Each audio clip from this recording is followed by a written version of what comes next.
దక్షిణ బంగాళాఖాతంలో ఏర్పడిన వాయుగుండం మరింత బలపడి మంగళవారం నాటికి తీవ్ర వాయుగుండంగా మారే అవకాశం ఉందని వాతావరణ కేంద్రం హెచ్చరించింది. ఈ ప్రభావంతో దక్షిణ కోస్తా, ఉత్తర కోస్తాలో రానున్న 2 రోజుల పాటు తేలికపాటి వర్షాలు, రాష్ట్ర వ్యాప్తంగా 4 రోజుల పాటు భారీ వర్షాలు కురిసే అవకాశం ఉందని వాతావరణ శాఖ పేర్కొంది. దీని ప్రభావం దక్షిణ, ఉత్తర కోస్తాలో ఎక్కువగా ఉండనున్నట్లు వెల్లడించింది.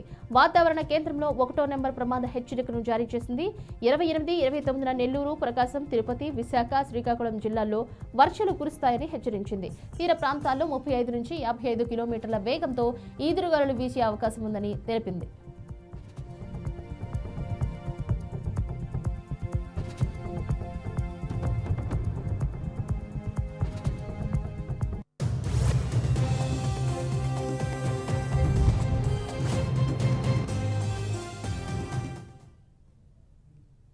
ప్రస్తుతం వాయుగుండం ట్రింకోమాలికి 600 కిలోమీటర్లు, నాగపట్నానికి 880, పుదుచ్చేరికి 980, చెన్నైకి ఆగ్నేయంగా 1050 కిలోమీటర్ల దూరంలో కేంద్రీకృతమై ఉందని, రాగల 24 గంటల్లో తీవ్ర వాయుగుండంగా బలపడనుందని తెలిపింది.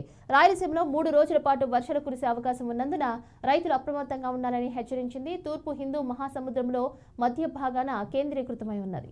అయితే దీనికి సంబంధించి మరింత సమాచారాన్ని మా ప్రతినిధి విద్యాసాగర్ ఫోన్ లైన్ ద్వారా వివరిస్తారు. విద్యాసాగర్.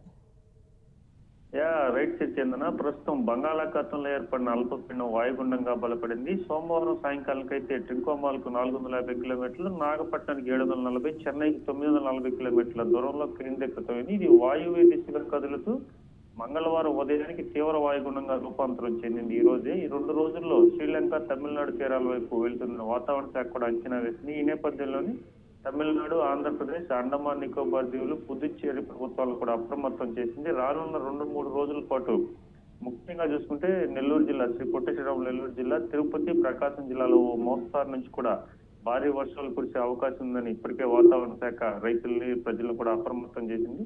అలాగే ఇప్పటికే మిగిలిన ప్రాంతాల్లో తేలికపాటి నుంచి ఒక మోస్తారు వర్షాలు కురుస్తాయని కూడా తెలిపింది. ముఖ్యంగా దక్షిణ కోస్తా తీరం వెంబడి గంటకు 50 నుంచి 70 కిలోమీటర్ల వేగంతో కూడా గాలులు వీస్తాయని, మత్స్యకారులు వేటకు వెళ్లొద్దని ఇప్పటికే హెచ్చరికలు జారీ చేశారు. వర్షాల నేపథ్యంలో ఎవరైనా రైతులు వరి కోతలు, ఇతర వ్యవసాయ పనుల్లో ఉంటే మాత్రం జాగ్రత్తలు తీసుకోవాలని ఇప్పటికే ఆంధ్రప్రదేశ్ కి సంబంధించిన విపత్తుల నిర్వహణ సంస్థ ఎండి కోర్మనాథ్ సూచించారు. వాయుగుండం చెన్నై సమీపంలో లేదా శ్రీలంక తీరం దాటొచ్చిన ఒక అంచనాకైతే వాతావరణ శాఖ వచ్చింది. ముఖ్యంగా చూసుకుంటే నెల్లూరు జిల్లాలో కూడా ఇప్పటికే అదాని, కృష్ణపట్నం పోర్టులో 1వ నంబర్ ప్రమాద హెచ్చరికను అయితే జారీ చేశారు. తుఫాను హెచ్చరికల నేపథ్యంలో మత్స్యకారులు ఎవరు కూడా వేటకు వెళ్లొద్దని చెప్పి సూచనలు అయితే ఇచ్చేశారు.